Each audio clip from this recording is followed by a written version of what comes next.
విశాఖలో విద్యార్థిని అనుమానాస్పద మృతి కేసును సుప్రీంకోర్టు ఇటీవలే మలుపు తిప్పింది.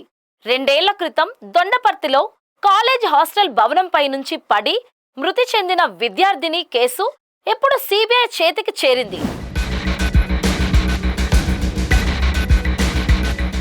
కాలేజీ యాజమాన్యంతో పోలీసులు కుమ్మక్కయ్యారని, సాక్ష్యాలను తారుమారు చేసి ఆత్మహత్యగా చిత్రీకరించారని మృతురాలి తండ్రి చేసిన ఆరోపణలు అప్పట్లో పెద్ద దుమారమే రేపాయి. తాజాగా ఈ కేసును సిబిఐకి అప్పగిస్తూ సుప్రీంకోర్టు ఆదేశాలివ్వడం విశాఖలో చర్చనీయాంశం అయ్యింది.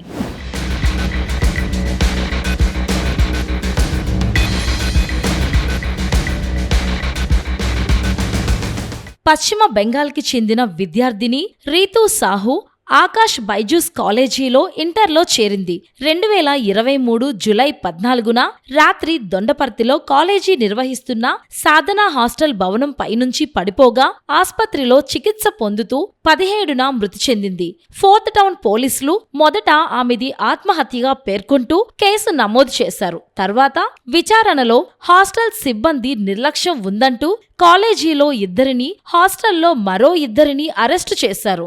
ఆమె మృతిపై తండ్రి సుఖ్దేవ్ సాహు అనేక అనుమానాలు వ్యక్తం చేశారు. పోలీసులు కాలేజీ యాజమాన్యంతో కుమ్మక్కైపోయారని ఆరోపణలు చేశారు. సీసీ కెమెరా ఫుటేజీలు పరిశీలిస్తే తన కుమార్తె బిల్డింగ్ పైకి వెళ్లినప్పుడు ఉన్న డ్రెస్, కింద పడిన తర్వాత ఉన్న డ్రెస్ ఒకటి కాదని అనుమానం వ్యక్తం చేశారు.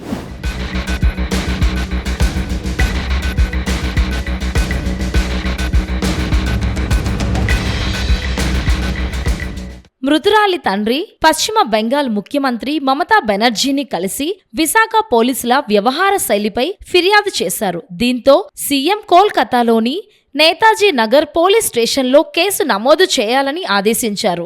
ఆ కేసును అక్కడి సిఐడికి అప్పగించారు. వారు నగరానికి వచ్చి 3 రోజుల పాటు దర్యాప్తు చేపట్టారు. అప్పటి వరకు ఆత్మహత్యగా ఉన్న సెక్షన్లను మార్చారు. ఈ కేసుపై పశ్చిమ బెంగాల్ సీఎం ప్రత్యేక దృష్టి పెట్టడంతో విశాఖ పోలీసులపై ఒత్తిడి పెరిగింది. అప్పటి వరకు దర్యాప్తు అధికారిగా సిఐ ఉండగా ఈ కేసును ఏసీపీకి అప్పగించారు. అలాగే సిఐ, ఎస్ఐలను రేంజ్ కు పంపించారు. ఇంతలో సుఖ్దేవ్ సాహు హైకోర్టును ఆశ్రయించారు.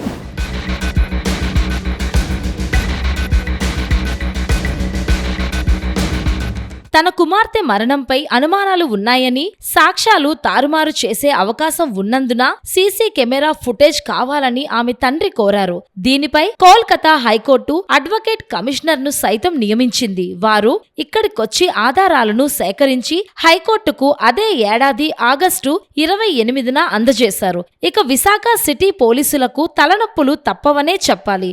ఈ కేసు ఇంకా విశాఖ పోలీసులను నిన్ను వీడను అన్నట్టే కనిపిస్తోంది. ఇటీవలే సుప్రీంకోర్టు ఈ కేసును సిబిఐకి అప్పగిస్తూ ఆదేశాలు జారీ చేసింది. దీంతో విద్యార్థిని మృతిపై సిబిఐ విశాఖకు వచ్చి దర్యాప్తు చేపట్టే అవకాశముంది. అప్పటి పోలీసుల పొరపాట్లకు ఇప్పటి పోలీసులు వివరణ ఎలా ఇస్తారో వేచి చూడాలి మరి.